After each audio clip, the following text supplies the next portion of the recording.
Greetings to everyone. Last video में हमने जो है कुछ एम्पलीफायर्स को डिस्कस किया था और उसमें हमने बेसिकली आपके जो सिलेबस में है कॉमन बेस और कॉमन कलेक्टर एम्पलीफायर्स डिस्कस किए थे।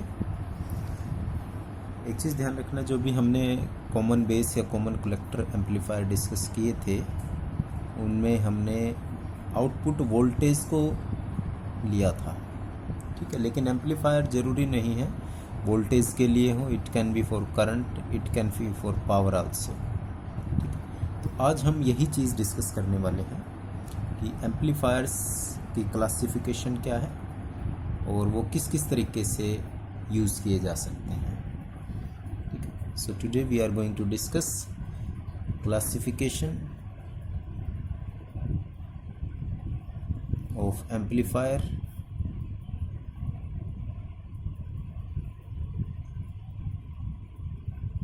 ठीक है।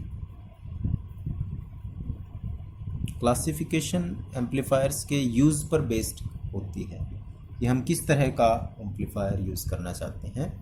It may be classified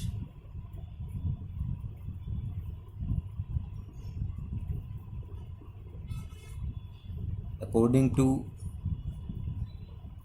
use, operation, frequency range,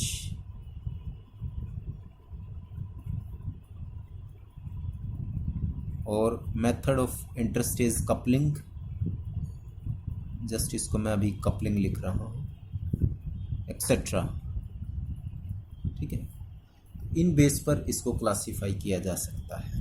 तो अब हम धीरे धीरे इनकी क्लासिफिकेशंस को ब्रीफ में डिस्कस करेंगे, बहुत ज़्यादा डिटेल में नहीं है। तो सबसे पहली जो क्लासिफिकेशन है that is according to operation. Classification according to operation.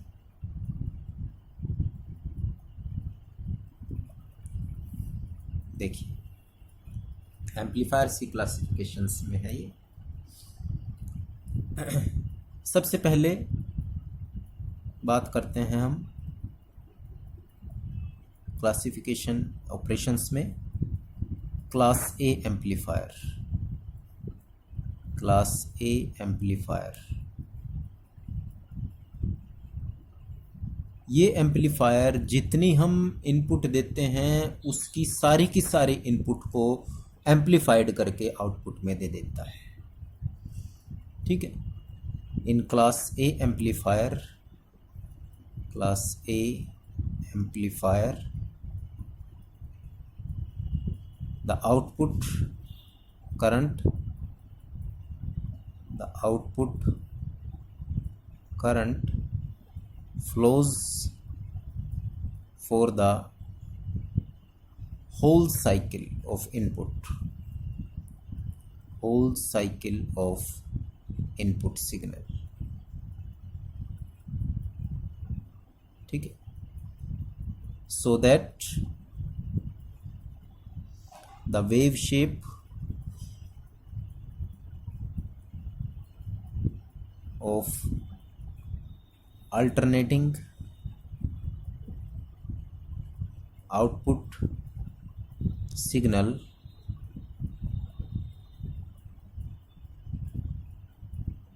resembles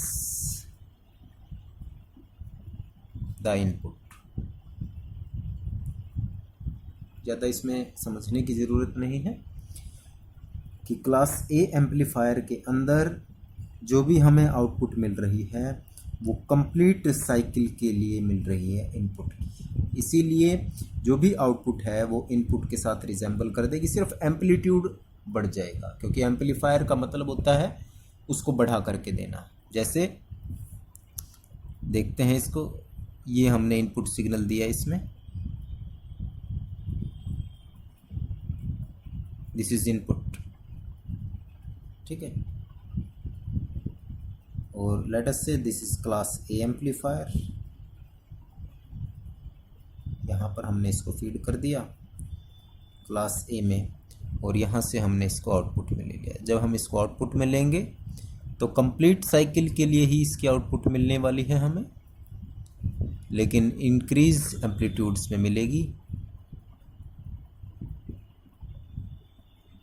so like this, यानी 0 से पाई, पाई से 2 पाई, 2 पाई से 3 पाई एंड सो ऑन। ठीक है, कंप्लीट साइकिल के लिए आउटपुट मिली और रिजेंबल कर रही है, जिस शेप में वो है उसी शेप में वो हमें आउटपुट मिल रहा है। कटिंग नहीं है इनपुट में से कुछ पार्ट, तो उसको हम बोलते हैं class A amplifier. Class B की बात करते हैं अब।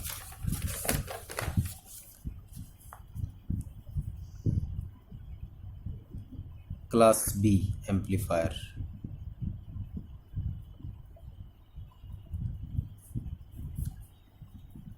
क्लास बी के अंदर हमें जो आउटपुट करंट है वह अप्रोक्सीमेटली हाफ के लिए मिलता है। In class B amplifier the output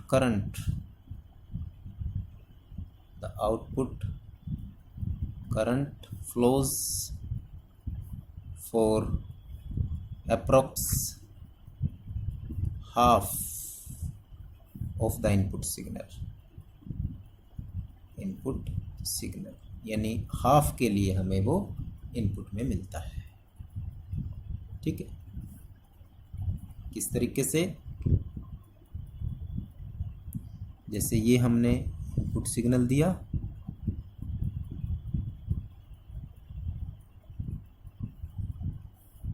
amplifier class B में,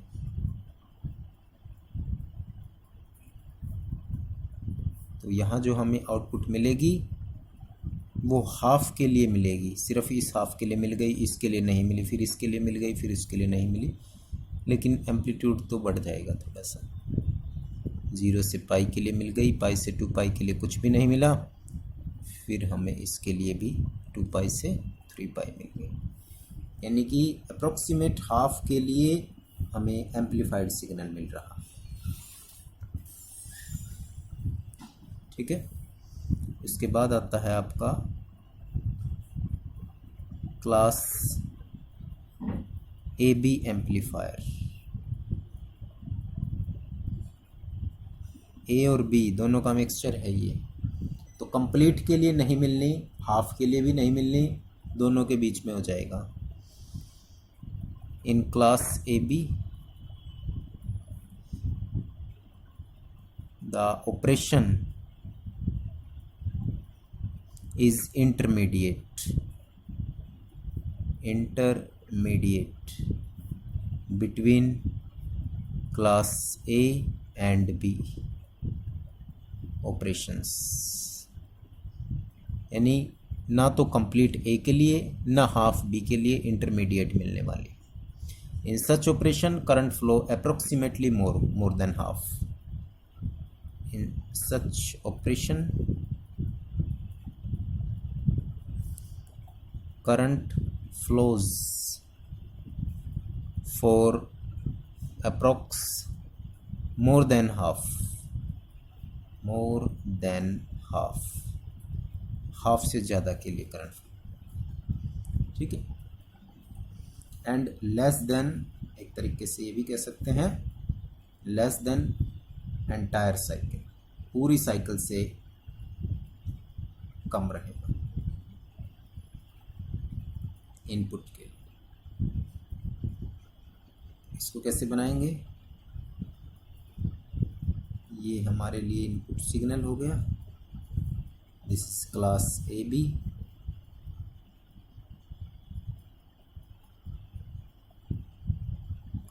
इनपुट आउटपुट, तो हमें जब यहाँ पर सिग्नल मिलेगा एम्पलीफाइड, वो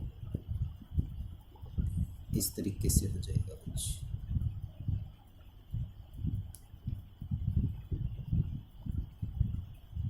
ठीक है ना, कंप्लीट यहाँ नहीं मिल रहा, क्लिप हो गया है थोड़ा सा क्लिप, तो इसीलिए ए की तरह पूरा नहीं है, बी की तरह हाफ नहीं है, इंटरमीडिएट सिचुएशन आ गई है। 0 से पाई के लिए पूरा मिल रहा है, 2 पाई से 3 पाई के लिए पूरा है, लेकिन इन दोनों के बीच में थोड़ा सा क्लिप होकर के हमें मिला। तो नेक्स्ट ऑपरेशन है आपका class C amplifier. Class C में सबसे कम होता है। In class C amplifier the output current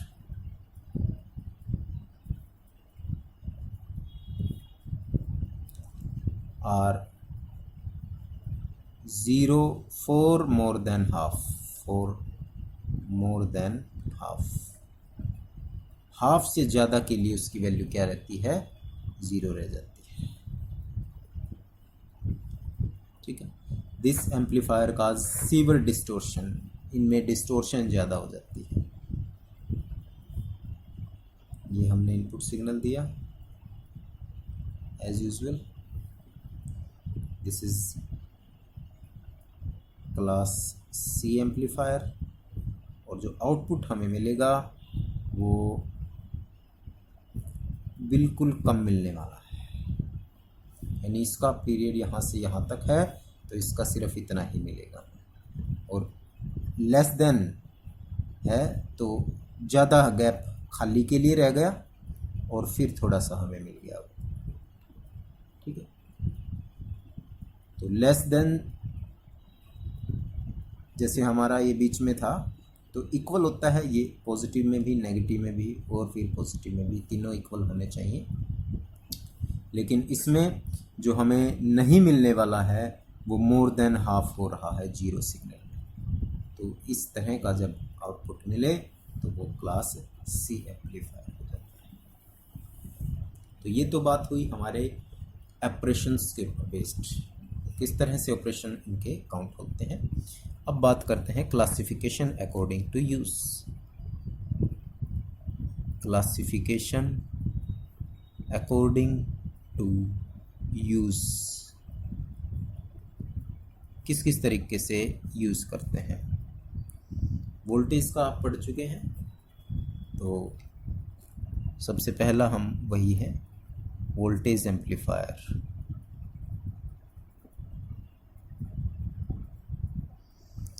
It is used to amplify the voltage signal. It is used to amplify the voltage signal. Voltage signal को amplify करने के लिए use किए जाते हैं। ठीक है, और जो ट्रांजिस्टर वोल्टेज एम्पलीफायर की तरह यूज़ किए जाते हैं उनका एम्पलीफिकेशन फैक्टर बहुत ज़्यादा होता है। The transistor used for voltage amplifier must have high amplification factor, यानी कि ज़्यादातर हम इसमें कॉमन एमिटर को यूज़ करेंगे। Common emitter must be use. ठीक है, और दूसरी चीज़ and must be operated with high impedance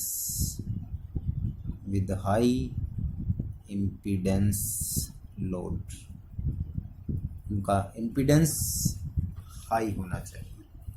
ठीक है, तो ये हमारे कौन से हो गए, वोल्टेज एम्पलीफायर्स हो गए। अब वोल्टेज एम्पलीफायर के बाद हमारा जो नेक्स्ट अकॉर्डिंग टू यूज़ है वो आपका है पावर एम्पलीफायर। हम पावर के भी एम्पलीफायर्स को यूज़ करते हैं।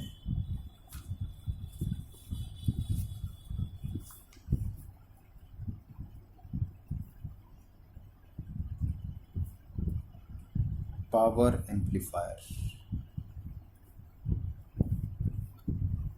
it produce high alternating power. It produce a high alternating power in the output circuit, output circuit. ठीक है, और ये अल्टरनेटिंग पावर प्रोड्यूस करेंगे एट द कॉस्ट ऑफ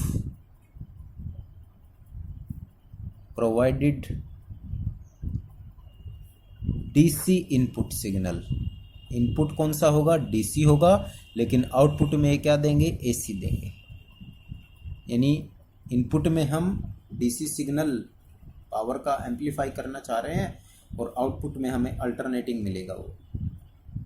तो ये हमारी क्लासिफिकेशन हो गई यूज के according.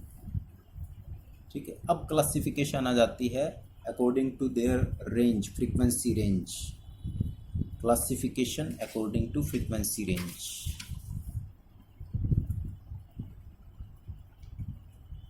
Classification according to frequency range. तीन तरह की फ्रीक्वेंसी रेंज होती है। एक होती है ऑडियो फ्रीक्वेंसी रेंज। अगर एम्पलीफायर ऑडियो फ्रीक्वेंसी रेंज में है तो वो 20 से 20,000 के सिग्नल को एम्पलीफाई करेंगे। It is used to amplify the audio frequency range from 20 to 20,000 hertz, 20 से और 20,000। दूसरे radio frequency.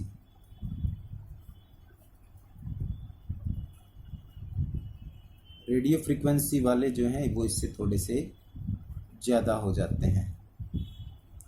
It is used to amplify radio frequency range from 60 kilohertz to several megahertz. Several megahertz.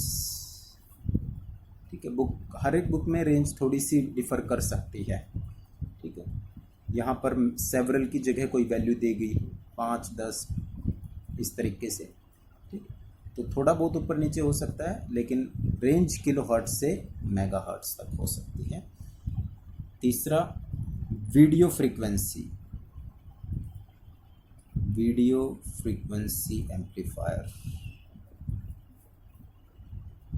It is used to amplify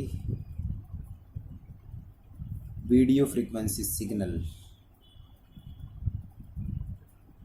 AC video या voltage ranging from 50 hertz से लेकर के several megahertz. Several megahertz. एक minute में इसकी value एक बार confirm करता हूँ, शायद यही है इसकी वैल्यू, अदरवाइज चेंज भी हो सकती है थोड़ी बहुत।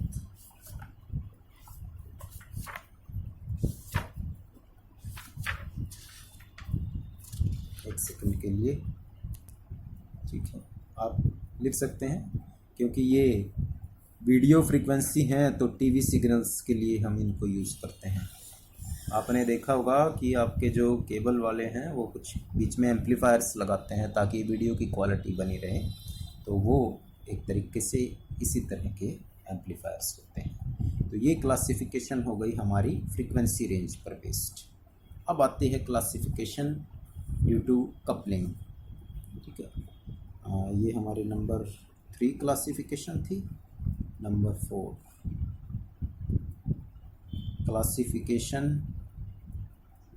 According to interstage coupling.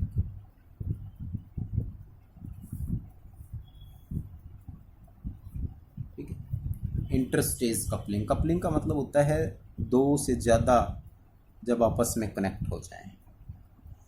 तो जब भी हम ट्रांजिस्टर एम्पलीफायर को यूज़ करते हैं, ट्रांजिस्टर एम्पलीफायर को, तो उनको हम कपल करके यूज़ करते हैं। मतलब 2 जोड़ दिए, फिर 3 जोड़ दिए, 4 जोड़ दिए, ताकि सिग्नल बढ़ता रहे हमारा लगातार। तो ये जो कपलिंग है ये 4 तरीके से हो सकती है हमारी। ठीक है, पहले तो आप इसको लिख सकते हैं कि the amplifier, when an amplifier is used to design for large gain। अगर हम जब भी एम्पलीफायर को लार्ज गेन के लिए यूज़ करते हैं तो different stages are used. Different amplifier stage are used in cascade. Cascade word बहुत यूज़ होगा आगे। कास्केड का मतलब होता है कि output of one is connected to input of other. एक की आउटपुट दूसरे की इनपुट के अंदर डाल देते हैं तो वो है कास्केडिंग। ठीक है, और इसी चीज़ को हम कपलिंग भी बोल देते हैं। अब ये जो कपलिंग है ये 4 तरीके से हो सकती है। Number 1, resistance capacitance, RC coupled amplifier बोलते हैं इसको, आरसी कपल्ड। इसमें सिर्फ रेजिस्टेंस और कैपेसिटर ही जुड़े होंगे, आपस में कनेक्ट होंगे, मतलब कपल्ड होंगे। Second, inductance and capacitance, that is your LC coupled amplifier. इसमें इंडक्टर एल और कैपेसिटर सी जुड़ा होगा। तीसरा, ट्रांसफार्मर कपल्ड, ट्रांसफार्मर कपल्ड। इसमें ट्रांसफार्मर आपस में कपल्ड होते हैं एम्पलीफायर के अंदर। नंबर 4 है आपका direct coupled, direct coupled amplifier. ये आपकी 4 स्टेज हो गए। इनमें से जो सबसे ज़्यादा इम्पोर्टेंट है वो है आपका रेजिस्टेंस।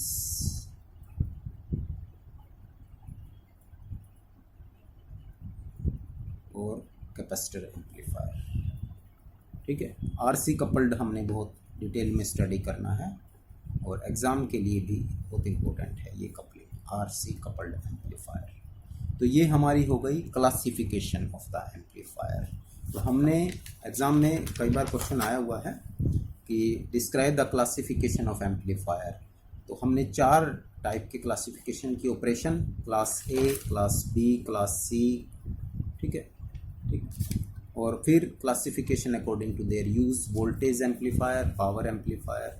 फिर तीसरी frequency range, audio radio and video. और फिर 4th coupling, interstage, RC, inductance, transformer and direct couple. तो ये हमारे क्लासिफिकेशन हो गई। एग्जाम में क्वेश्चन कई बार पूछ लिया जाता है क्लासिफिकेशन को, तो ब्रीफ में थोड़ा थोड़ा आइडिया सभी के लिए आपने देना है। ठीक है, अब कई बार ये भी पूछ लिया जाता है कि जब हम ट्रांजिस्टर्स एम्पलीफायर्स को कास्केड करते हैं तो उनका जो गेन है वो क्या रहता है। कि जैसे गेन रहने का मतलब क्या हो गया इस तरीके का। ये नेक्स्ट टॉपिक है हमारा, ट्रांजिस्टर एम्पलीफायर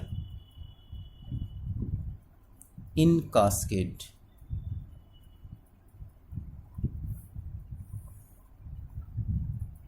ठीक है, कास्केडिंग का मतलब हमने जोड़ दिए हैं ट्रांसफार्मर्स या एम्पलीफायर्स पावर के या हमारे रेजिस्टेंस के या फिर इंडक्टेंस, कोई भी तो उनका जो गेन है वो हम कैसे फाइंड आउट कर सकते हैं।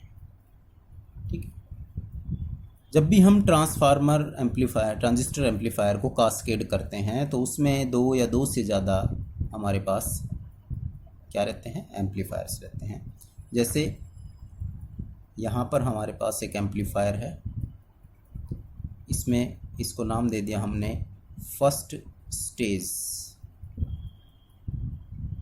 फिर इसके साथ दूसरा जोड़ दिया हमने, दैट इज सेकंड स्टेज, फिर इसके साथ हमने तीसरा कनेक्ट कर दिया, दैट इज थर्ड स्टेज। इसको नाम दे दिया A1, गेन है इसका, ये गेन, इसका गेन है A2, इसका गेन है A3, और यहाँ पर हमें फाइनल आउटपुट मिल रही है VO, और इसको हमने इनपुट कर दिया था कुछ वोल्टेज VI इनपुट। तो अब जब हम ट्रांजिस्टर एम्पलीफायर्स को कास्केड कर रहे हैं, कनेक्ट कर दिया एक से दूसरे से तीसरा, तो जब फाइनल आउटपुट मिलेगी वो क्या मिलेगी, कैसे मिलेगी, that is known as cascading. अब देखो इसका गेन कितना है, हमारा A1 है इसका गेन। सपोज करो हमने यहाँ पर VI इनपुट दी है और इसने जो आउटपुट दी उसको नाम दे दिया हमने V1। ध्यान से सुन लेना अभी, इनपुट VI है, इसकी फर्स्ट स्टेज की आउटपुट क्या है V1, वो V1 सेकंड स्टेज के लिए क्या काम कर रही है, इनपुट का काम कर रही है, और इसने जो output the let us say that is V2, और इसने जो हमें आउटपुट दी है तो वो थर्ड स्टेज के लिए इनपुट का काम करेगी, और जब वो थर्ड स्टेज के लिए इनपुट का काम करेगी तो ये हमारी अब क्या बन गई, आउटपुट है, फाइनल आउटपुट। तो हम जनरली क्या लिखते हैं, टोटल जो गेन होता है, टोटल वोल्टेज गेन हमारा, टोटल गेन है हमारा, वो मान लिया इसका गेन 10 था, इसका 20 था, इसका 30 था, तो 10, 20 और 30 प्लस होकर के मिलेगा कि कैसे मिलेगा, ये हमने देखना है। अब देखो जो गेन है, फर्स्ट का गेन का मतलब क्या है, आउटपुट अपॉन में इनपुट। फर्स्ट का गेन क्या है, आउटपुट अपॉन में इनपुट। यहाँ पर चलो इसको देखते हैं, ये फाइनल है हमारा, ठीक है, तो फाइनल आउटपुट अपॉन में इसकी इनपुट क्या है, this one, multiply, this is the output, this is the input for second stage, तो आउटपुट अपॉन में इनपुट, फिर V1 आउटपुट है फर्स्ट स्टेज के लिए और ये क्या है, इनपुट, तो ये आउटपुट अपॉन में ये क्या है, इनपुट। जनरली हम क्या लिखते हैं, इस पूरे को अगर हम एक एम्पलीफायर की तरह कंसीडर करें, इस पूरे को एक एम्पलीफायर, अंदर बॉक्स में बंद हैं, ये 3 हैं, लेकिन हमें एक बॉक्स दे दिया उसमें 3 हैं, तो हम जनरली क्या लिखेंगे कि जो आउटपुट है इसकी, जो गेन है या उसकी जो गेन ऑफ द एम्पलीफायर क्या लिखेंगे, आउटपुट, और हमने इनपुट क्या दे रखी है, VI, ये लिखते हैं, ठीक है। अगर हमें ये तीनों ना दिखाई दे रहे हैं, लेकिन हमें जब तीनों दिखाई दे रहे हैं तो जो ये है आउटपुट, ये इसी के बराबर होना चाहिए। अब आप देख सकते हैं V2 से V1, V2 से V2, V1 से V1, जनरली क्या आ गया यहाँ पर, V0 अपॉन में VI आ गए, यही चीज़ आ गई हमें जो मिलनी थी। कहने का मतलब ये कि अगर हम जितने भी एम्पलीफायर्स आपस में जोड़ते हैं तो ये उनके एडिशन से नहीं मिल रहा है, हमें उनके मल्टीप्लिकेशन से मिल रहा है, और मल्टीप्लिकेशन का मतलब इसका गेन A2, इसका गेन A3 है, A3, A2 और इसका गेन A1, मल्टीप्लिकेशन से मिल रहा है। यानी अगर हमने इनपुट में 10 दे दिया, ये उसको 10 बढ़ाता है, अगला भी 10 बढ़ाता है, अगला भी 10 बढ़ाता है, तो 10